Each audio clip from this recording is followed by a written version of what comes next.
Hello, I'm Garrett Robinson, and today, with me as always, I have Scott Hull, owner and chief engineer of Masterdisk. Today we've got another exciting topic, as we always do. This one is on the pre-mastering side of things. It's the mastering for vinyl do's and don'ts. So there's a lot of information out there. Some of it's good, some of it's bad, and some of it may not apply at all. That's actually one of my don'ts. Yeah. Don't believe everything you've read. Yeah, the internet forums are a trap. Well, there's some problems. There's some good information in all of those posts, but they lead you to absolute answers. And it's not absolute. So music isn't absolute. Every piece of music that we work on is different. It has the signature of the artist and the producer and the mastering engineer on it.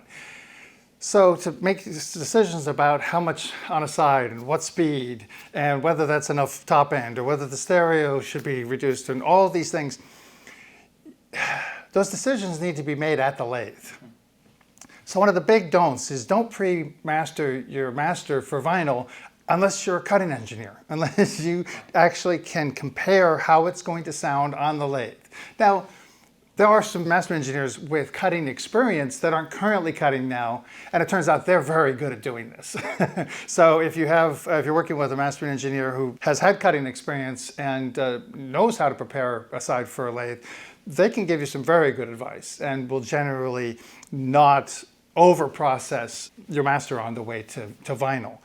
The other group of people who haven't cut are reading the same information that you are, and they're going to use processes sometimes without enough consideration for what's actually going to go on the record. One of the things we talk about all the time is how sibilance and the issue of sibilance is affected by the duration of the disc. Yes, yeah. Further into the disc, you get the slower the velocity under the needle is, the less medium you're using, and then the angle of the cartridge in the groove changes how that works, how it traces the groove accurately or not. So you get more distortion inside. But interestingly also is on the long side, we've had to lower the level to make it fit. So a sibilance issue on a 14-minute side won't be a sibilance issue on a 24-minute side. We've had to reduce the level 4, 5, 6, 8 dB so that the grooves are smaller so that they fit onto the record. But that also reduces our issues with sibilance. Sibilance is literally the groove wall moving back and forth so fast that the cartridge can't trace it. We'll get into that in much more detail when we deep dive into the physics of the groove. But that's one of our don'ts is don't pre-EQ unless you're really, really familiar with what's going on the lathe.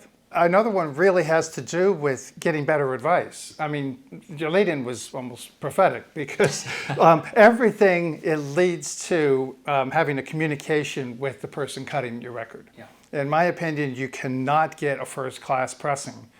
Well, you've got a chance possibly of having a good pressing if you don't have communication with your cutting facility, but it's way more likely that it's not going to turn out optimally, that it's not going to turn out the best way it possibly can. And I'm not just saying call me because I know how to do it better. I'm saying talk to whoever you are having cut your record.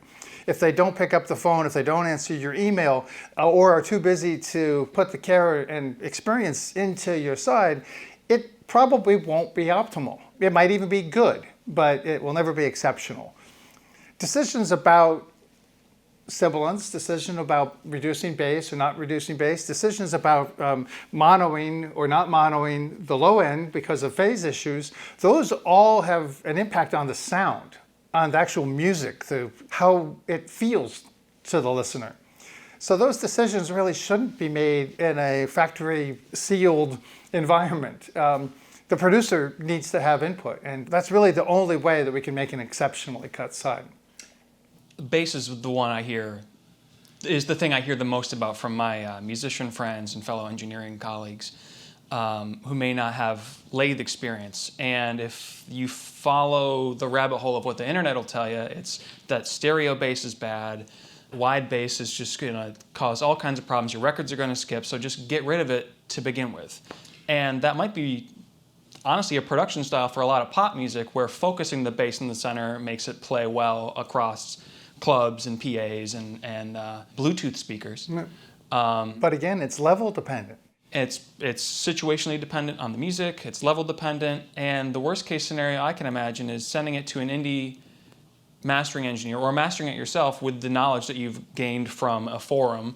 You get rid of all that information that you put there intentionally once, and then you take that digital master, send it to a vinyl cutting broker who hires a cutting engineer who's got a work list so long that his filters are in all the time.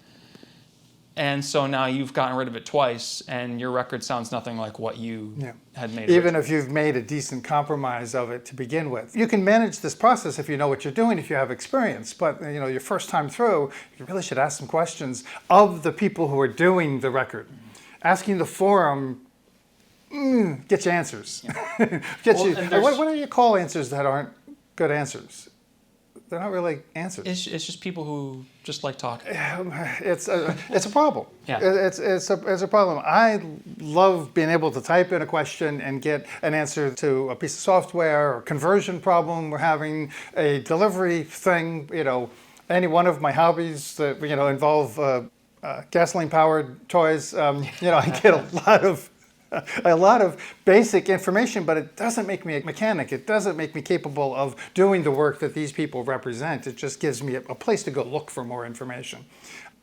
We spend a lot of time at Masters talking to our clients, talking to the producer, talking to the label, talking to the pressing plant, interfacing all of these concerns together. And really, that's the only way to make a great sounding record. To your point, there are times when people send me a project that they have mixed for vinyl after we have done the record for digital. And when it comes to me so neutered, I call it neutering by taking all the bottom end out of it. I've sent people back to say there's just no reason to do that. You've done too much. You've gone too far. And then the question I wanted to ask you was, how often do you put in the elliptical filter? What's kind of a percentages there? Almost 10%. Yeah, and it's only based on situations where that's there's like no way to cut it otherwise. That's either it's necessary to get the transfer to disk done, Right. or we've had a conversation with the artist and the client that says that is an acceptable compromise to get a different result if we want more level, for instance. Right. There's a relationship between recording level on the disc and the bass with a special representation to out of phase bass. The problem with the internet information is there's an assumption that's made is mono bass is better. It makes the groove more polite. Right. The groove doesn't get in your way, but it's doing considerable damage to the music, and you have to be listening for that to make that determination. My priority is always not filtered if at all possible, and I would generally lower the level a little bit in the 1 or 2 dB, 1.5 dB range, if it meant I could keep the frequency response intact. All of that is based on the assumption that the client has sent me a record that they're happy with.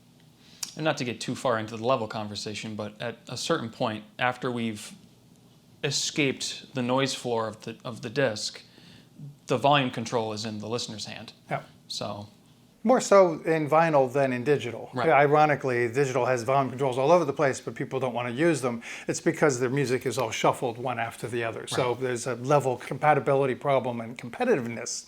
But when someone takes a record out of their sleeve and puts it on, here's the noise floor, here's that first moment, and sets their listening level, then sits down, it doesn't really, that dB or so only relates to the program level relative to the noise floor. Right. Signal to noise, as it's called. As the ends of a fade or an end of a song gets softer, it's going to get closer and closer to that noise floor. But if you can record louder and be further away from the noise floor, the listener turns their playback volume down, and hence it sounds like it's a quieter surface noise.